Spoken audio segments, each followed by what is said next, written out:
دوسری مفاہمتی یادداشت صاف پانی کی فراہمی، پانی کی ری سائیکلنگ اور بوتل والے پانی کی تیاری سے متعلق ہے۔ میرے خیال میں یہ بھی نہایت اہم ہے۔ پاکستان میں صاف پانی کی شدید ضرورت ہے کیونکہ بہت سے علاقوں میں مناسب نظام موجود نہیں۔ چینی فیملیز ہاتھ سے بنی اشیاء کو غیر معمولی طور پر بہت پسند کرتے ہیں۔ ہماری مصنوعات براہ راست پاکستان سے درآمد کی گئی ہیں۔ ان مصنوعات کو بنانے کے لیے اعلیٰ درجے کی مہارت درکار ہوتی ہے۔ ان مصنوعات کو یہاں بہت پذیرائی ملی ہے۔ نانجنگ میں منعقدہ ایک حالیہ بین الاقوامی ورکشاپ سے خطاب کرتے ہوئے پروفیسر عبدالرؤف نے اس بات پر روشنی ڈالی کہ مصنوعی ذہانت بیلٹ اینڈ روڈ ممالک میں گرین ڈیولپمنٹ کے لیے ایک محرک بن رہی ہے۔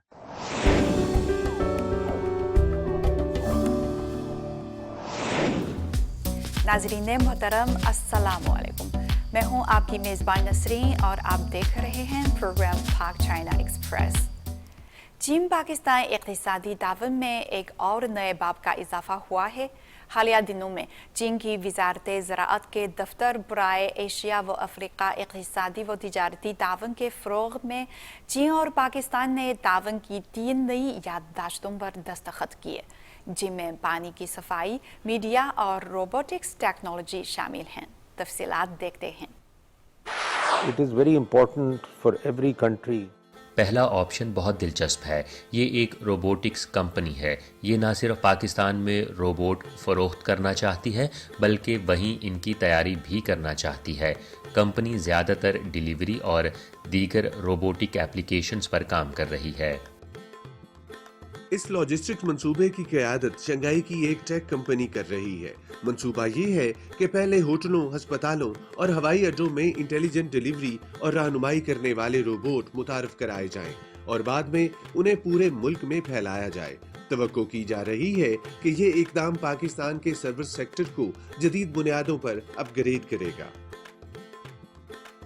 And similarly now, جب ہمارے صدر نے ستمبر میں چین کا دورہ کیا تو ہم نے ہوٹلوں میں کھانا پہنچانے والے روبوٹ اور ہوائی اڈوں پر مسافروں کی مدد کرتے ہوئے روبوٹ دیکھے۔ ہم ایسی جدید ٹیکنالوجی پاکستان میں لانا چاہتے ہیں۔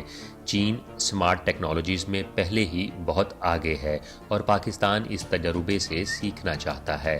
دوسری مفاہمتی یادداشت صاف پانی کی فراہمی، پانی کی ری سائیکلنگ اور بوتل والے پانی کی تیاری سے متعلق ہے۔ میرے خیال میں یہ بھی نہایت اہم ہے۔ پاکستان میں صاف پانی کی شدید ضرورت ہے کیونکہ بہت سے علاقوں میں مناسب نظام موجود نہیں۔ سندھ میں گندے پانی کی صفائی، منرل واٹر کی بوتل اور سمندری پانی سے میٹھا پانی بنانے کے منصوبے شروع کیے جا رہے ہیں تاکہ علاقے میں پانی کی کمی کے دیرینہ مسئلہ کو کم کیا جا سکے۔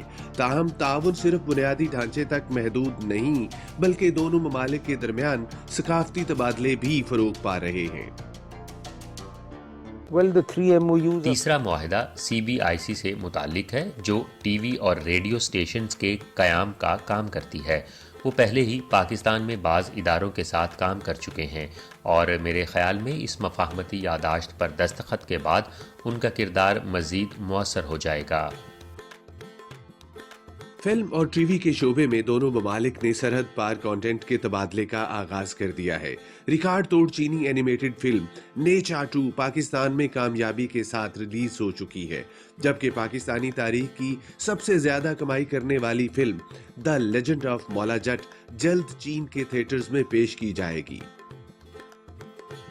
you have to understand. یہ عمل عوامی سطح پر روابط کے لیے نہایت اہم ہے۔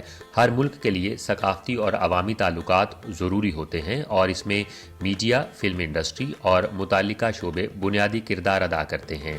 میرا ماننا ہے کہ چینی فلموں، ٹی وی ڈراموں اور تاریخی سیریز کے فروغ کے لیے دونوں حکومتوں کا فعال کردار ضروری ہے۔ اسی طرح پاکستان کی فلمیں اور ٹی وی ڈرامے چین میں متعارف کرائے جا سکتے ہیں تاکہ دونوں ممالک کے تعلقات مزید مضبوط ہوں۔ فلم اور ٹی وی کے شعبے میں تبادلے دونوں ممالک کے عوام کے درمیان گہری سمجھ بوجھ اور جذباتی روابط کو مضبوط کرنے کے لیے ایک مؤثر ذریعہ بنتے جا رہے ہیں۔ اس کو فروغ دینے کے لیے دونوں حکومتیں مسلسل عملی تعاون کے چینلز قائم اور بہتر کر رہی ہیں۔ well, Senate پاکستانی حکومت کمپنیوں اور مختلف شعبوں کے درمیان تعاون کے لیے ایک پلیٹ فارم فراہم کر رہی ہے۔ پالیسیوں میں بڑی حد تک ہم آہنگی موجود ہے اور خاص طور پر چین کے لیے خصوصی اقتصادی زون قائم کیے گئے ہیں تاکہ چینی کمپنیاں سرمایہ کاری کریں اور کاروبار کر سکیں۔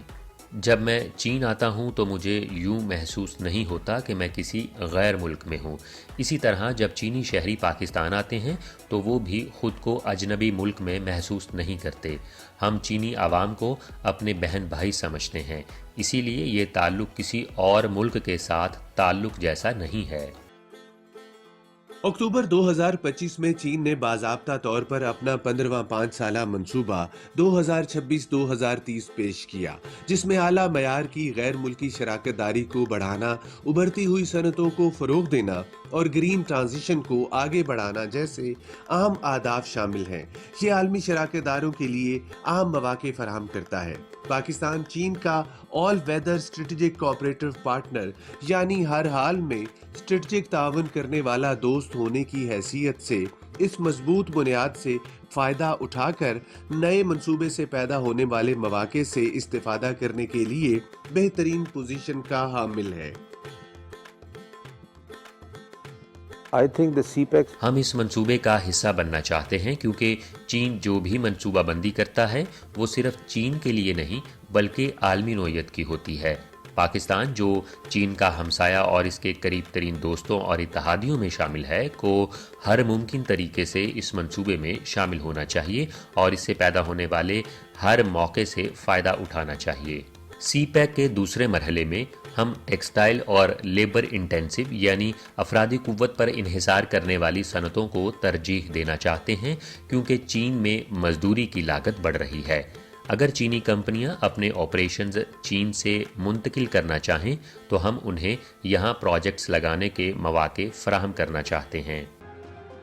اس وقت پاکستان کی مہنگائی کی شرح گزشتہ سال کے 40% سے کم ہو کر 10% سے نیچے آ گئی ہے۔ اس کے علاوہ سود کی شرح میں بھی کمی آئی ہے۔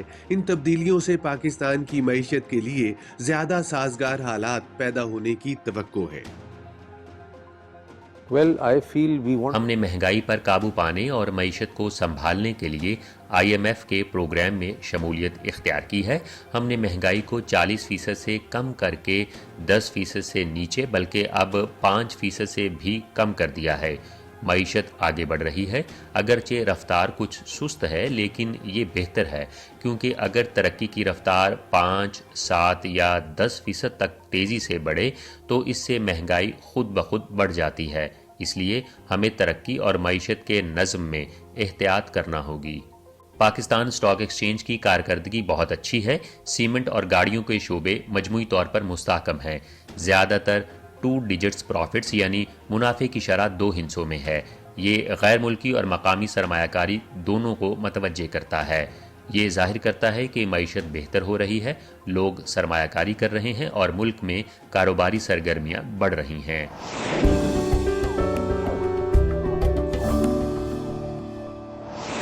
چین کے شہر نانجنگ میں منعقدہ تیسری China Foreign Commodities Expo, China International Import Expo کے علاوہ ایک اور بڑی تجارتی تقریب ہو رہی ہے۔ یہاں پاکستانی مصنوعات کی فروخت کیسی رہی، چلیں ایک ساتھ دیکھتے ہیں۔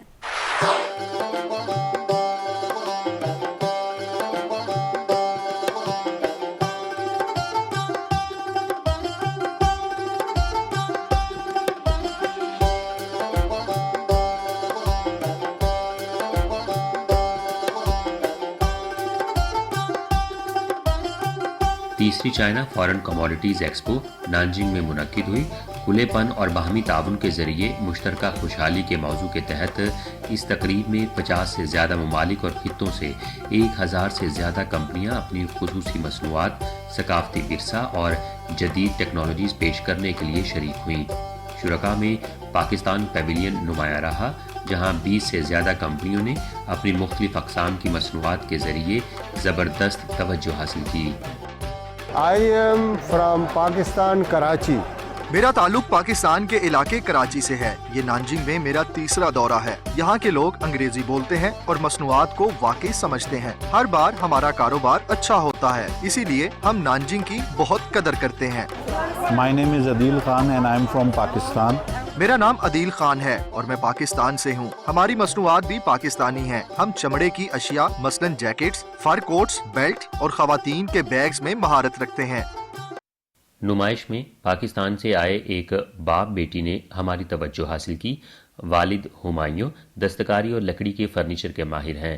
ان کے اسٹال میں تانبے کے کپ, ٹرے, گلدان اور روز ووڈز کی مصنوعات شامل ہیں جو ہمیشہ لوگوں کو اپنی طرف کھینچتی ہیں. اس سال ان کی کلوزوں نے انیمل تانبے کی مصنوعات نمائش میں آنے والوں کی توجہ کا مرکز ہیں. ان کی بیٹی اسبال بوتھ سنبھالتی ہیں اور اپنی روانی کے ساتھ مینڈرن یعنی چینی زبان سے وزٹرز کو متاثر کرتی ہیں. میں آیا نا چائنا میں 1996 میں آیا نا, اس کو بولو تو ادھر آیا میں, پھر آہستہ آہستہ یہ تھوڑا بزنس سٹارٹ کیا. ٹھیک ہے, آہستہ آہستہ پھر جو ہے نا ہم نے ادھر جو ہے نا اپنا کمپنی کھولا. پھر پاکستان سے مال ادھر لاتے ہیں. یہ ادھر بھی لوگ بھی اچھا ہے, چائنا میں بزنس بھی اچھا ہے. ابھی ہم جو ہے نا شنجان میں, یونان میں اور جو ہے گوانجو میں, بیجنگ میں ہر جگہ ہول سیل میں بیچ رہے ہیں اور اچھا کام کر رہے ہیں. ہمایوں تیسری نسل کے کاریگر ہیں جنہوں نے چینی مارکیٹ میں 30 سال گزارے اور ملک کے تقریباً ہر کونے کا سفر کیا. نانجنگ ان کے کاروباری توسیع کے لیے اسٹریٹجک مرکز بن گیا ہے. دوسری طرف اسبال چینی زبان پر عبور اور ثقافت کی گہری سمجھ بوجھ رکھتی ہیں. فیملی کی چین میں ترقی کی نئی امید ہیں. ہم یہ انیمل کاپر کے باؤل لائے ہیں جن کی تکنیک نسل در نسل چلتی آ رہی ہے. ان کی بیس پیتل کی ہے جس پر کلوزنے انیمل ورک کیا گیا ہے. یہ کسی بھی گھر کو فنکارانہ خوبصورتی بخشتے ہیں اور چونکہ یہ بھٹی میں سینکے ہوئے ہیں اسی لیے یہ مضبوط, زنگ سے محفوظ اور خراب بھی نہیں ہوتے. مقامی حالات کی گہری سمجھ بوجھ کے ساتھ وہ ہاتھ سے بنی ان اشیاء کے ذریعے مارکیٹ میں اپنی جگہ بنا رہے ہیں جنہیں چینی صارفین پسند کرتے ہیں. چینی فیملیز ہاتھ سے بنی اشیاء کو غیر معمولی طور پر بہت پسند کرتے ہیں. ہماری مصنوعات براہ راست پاکستان سے درآمد کی گئی ہیں. ان مصنوعات کو بنانے کے لیے اعلیٰ درجے کی مہارت درکار ہوتی ہے. ان مصنوعات کو یہاں بہت پذیرائی ملی ہے. پاکستان کی چین کو اہم برآمدات اب بھی 3 بنیادی شعبوں پر انحصار کرتی ہیں: معدنیات اور دھاتیں, ٹیکسٹائل کی خام اشیاء اور زرعی مصنوعات. تاہم خاص ہنر سے بنی دستکاری اور چمڑے کی مصنوعات تیزی سے اس فہرست میں شامل ہو رہی ہیں. دراصل بڑے پروگرامز جیسے CIIE اور چائنا یوریشیا ایکسپو میں یہ ہاتھ سے بنی مصنوعات اکثر نمائش میں سب سے زیادہ دیکھی اور پسند کی جانے والی اشیاء ہوتی ہیں. China is a big country and a friend of Pakistan. چین ایک بڑا ملک اور پاکستان کا دوست ہے. ہم چین سے محبت کرتے ہیں. یہ ہمارا دوسرا گھر ہے اور یہاں کے لوگ پاکستانی مصنوعات خریدنا پسند کرتے ہیں. اسی لیے ہم ہمیشہ چینی نمائشوں میں حصہ لیتے ہیں تاکہ اپنی نئی مصنوعات متعارف کرائیں اور اپنی سیل کو بڑھا سکیں. پاکستان کی دستکاری کی برآمدات کا بڑا حصہ ٹریڈ فیئرز سے فروغ پاتا ہے جو ہول سیل خریداروں اور عام صارفین دونوں کے لیے ہیں. اہم مصنوعات میں چمڑے کی اشیاء, ہاتھ سے بنے قالین, زیورات, پتھروں کی سجاوٹ اور کاپر انیمل کے برتن شامل ہیں. محدود ہونے کے باوجود اس شعبے کی پائیدار ترقی اور اعلیٰ قدر اسے چین پاکستان تجارتی تعلقات میں ایک خاص مقام دیتی ہے. Yes, Pakistani leather is very famous all over the world. Pakistani چمڑا دنیا بھر میں مشہور ہے. ہم اسے مختلف انداز اور رنگوں میں تیار کرتے ہیں. لوگ پاکستانی مصنوعات خریدنا پسند کرتے ہیں, خاص طور پر ہمارے چمڑے کی اشیاء. دستکاری کا شعبہ پاکستان کی معیشت اور ثقافت کے لیے ریڑھ کی ہڈی کی حیثیت رکھتا ہے. تقریباً 1 لاکھ رجسٹرڈ ادارے اس شعبے میں کام کرتے ہیں جو 2 لاکھ سے زائد لوگوں کو روزگار فراہم کرتے ہیں اور ہر سال تقریباً $500 بلین کی برآمدات کرتے ہیں. تاہم یہ شعبہ مشینی عمل, نوجوان کاریگروں کے فقدان, مالی سہولتوں کی کمی اور غیر یقینی لاجسٹکس کے دباؤ میں ہے. پالیسی کے لحاظ سے زیادہ تر دستکاریوں کو عام تجارتی کیٹیگری کے تحت کلیئر کیا جاتا ہے، حالانکہ کچھ مصنوعات کی ثقافتی یا دستکاری کے طور پر درجہ بندی کی جا سکتی ہے جس سے لاگت کم ہوتی ہے۔ ادھر چین میں صارفین کے معیار کی بہتری اور ثقافتی مصنوعات کی بڑھتی ہوئی مانگ پاکستانی دستکاریوں کی برآمدات میں اضافے کا اہم محرک بن رہی ہے۔ پاکستانی ہاتھ سے بنی مصنوعات نے نمائشوں کے ذریعے چینی مارکیٹ میں کامیابی کے ساتھ قدم جما لیا ہے۔ مستقبل میں اس صنعت کی بحالی ای کامرس کی طرف رجحان اور یوتھ ٹیلنٹ کو شامل کرنے پر منحصر ہے۔ اس منتقلی کے تیز ہونے کے ساتھ چینی مارکیٹ میں ان ثقافتی مصنوعات کی طلب مزید بڑھنے کا امکان ہے۔ چین ایک قدیم تاریخ کا حامل ملک ہے اور یہاں لوگ خوبصورتی کی قدر کرتے ہیں۔ جیسے جیسے لوگوں کا معیار زندگی بلند ہو رہا ہے وہ روحانی اور ثقافتی اقدار کی طرف بڑھ رہے ہیں۔ ہماری ہاتھ سے بنی مصنوعات جن کی اپنی تاریخ ہے اور جو پاکستانی ثقافت کی نمائندگی کرتی ہیں، لوگوں کی اسی خواہش اور ذوق کو پورا کرتی ہیں۔ ہمیں یقین ہے کہ چینی لوگ اس ثقافت کو سراہتے ہیں اور اس کے بارے میں جاننا چاہتے ہیں۔ ہمارا یہ چھوٹا سا اقدام اس طرح کے ایکسپو جیسے پلیٹ فارمز کے ذریعے ثقافتی تبادلے کی شکل ہے۔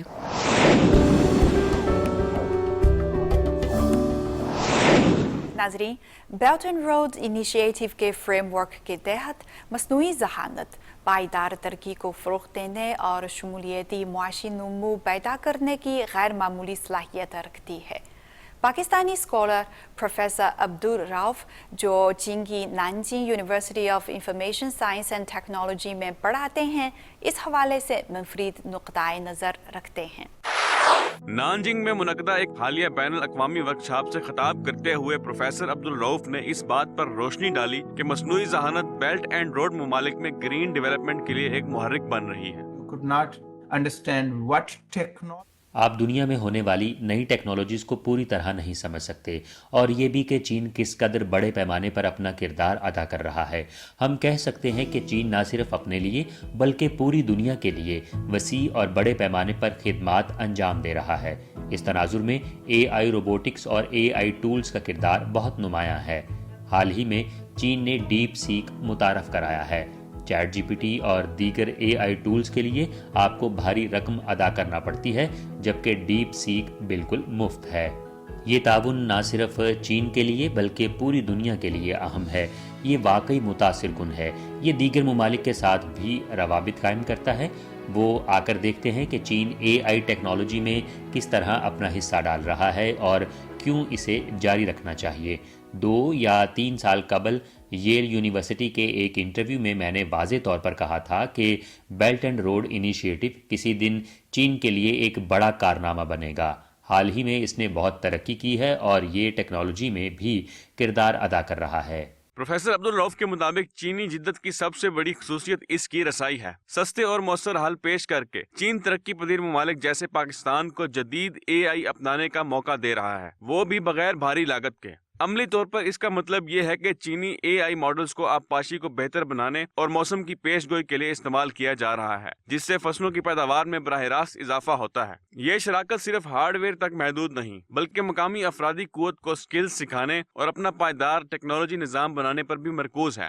پاکستان، روس، مراکش اور بنگلہ دیش سمیت 10 ممالک کے 70 سے زائد اسکالرز اور چینی اداروں کے بین الاقوامی ماہرین کے سامنے خطاب کرتے ہوئے پروفیسر عبدالرؤف نے اپنے گروپ کے کلائمیٹ فائنانس ماڈلنگ کے جدید کام کی تفصیل بیان کی۔ میں نے اے آئی سے متعلقہ ٹولز پر اپنی توجہ مرکوز کی، جیسا کہ میں نے اپنے تحقیقی پس منظر کے بارے میں ذکر کیا جو EEE یعنی توانائی، معیشت اور ماحول سے متعلق ہے۔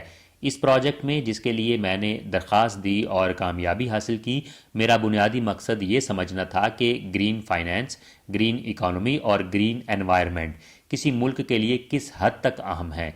اسی سلسلے میں میں نے یہ ماڈل چین کے لیے استعمال کیا، کیونکہ چین 2030 تک کاربن کے اخراج میں اپنی بلند ترین سطح تک پہنچنے والا ہے۔ بعد میں 2060 تک وہ ایک نیوٹرل اکانومی بننے کے ساتھ کاربن نیوٹرل کے اہداف حاصل کرنے کا ارادہ رکھتا ہے۔